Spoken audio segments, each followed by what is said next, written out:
वह जीवन धन्य हो जाता है जो जीव गुरु को पाता है।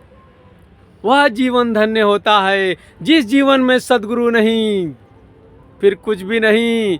अरे इस घोर अंधकार से, इस माया के दलदल से आपको बचाने वाला इस धरा पर कोई है तो वो सद्गुरु होते हैं।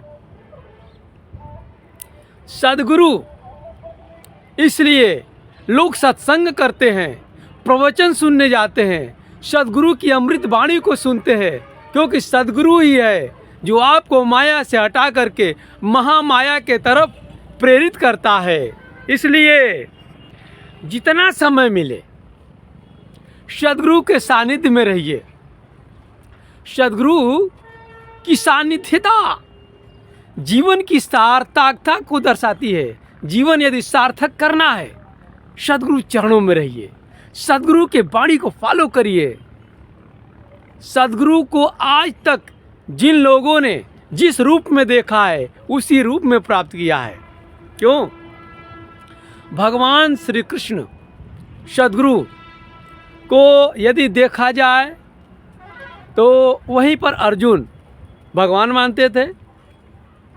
दुर्योधन एक ग्वाला मानता था, दूध बेच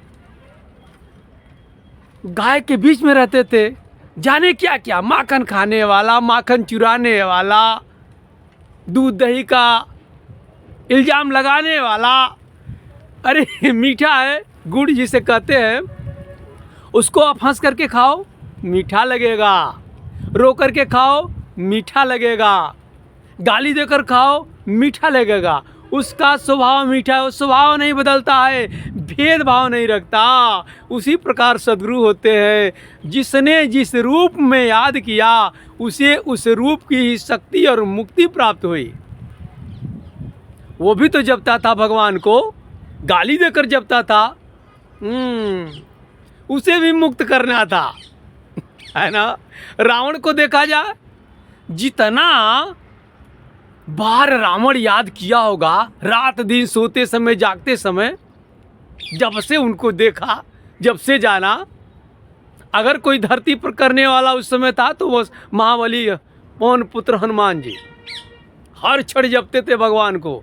लेकिन वहीं पर एक दुष्ट स्वभाव का व्यक्ति भी उन्हें जपता था, मारने के लिए, मिटाने के लिए, हराने के लिए उनको बार बार याद करता था।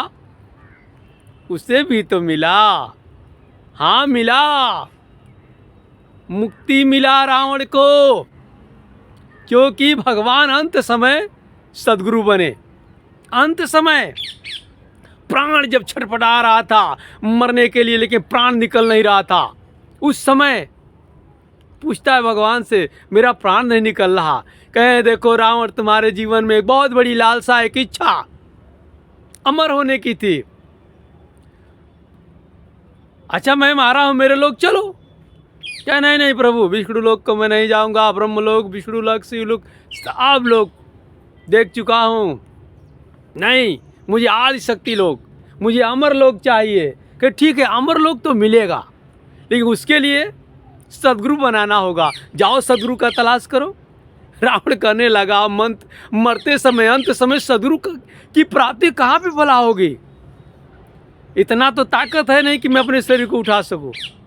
देखा कि पास में खड़े हैं, तुरंत जो है शरणागत तब हुआ है रावण सद्गुरु जी को, यानी भगवान मर्यादा पुरुषोत्तम के पांव को पकड़ लिया, कहा आप ही हमारे सद्गुरु बन जाइए। वहाँ पर दीक्षा देते हैं। कौन? मर्यादा पुरुषोत्तम रावण के सद्गुरु बनते हैं, तब जाकर के प्राण निकलता है, ऐसे नहीं। आदिशक्ति लोग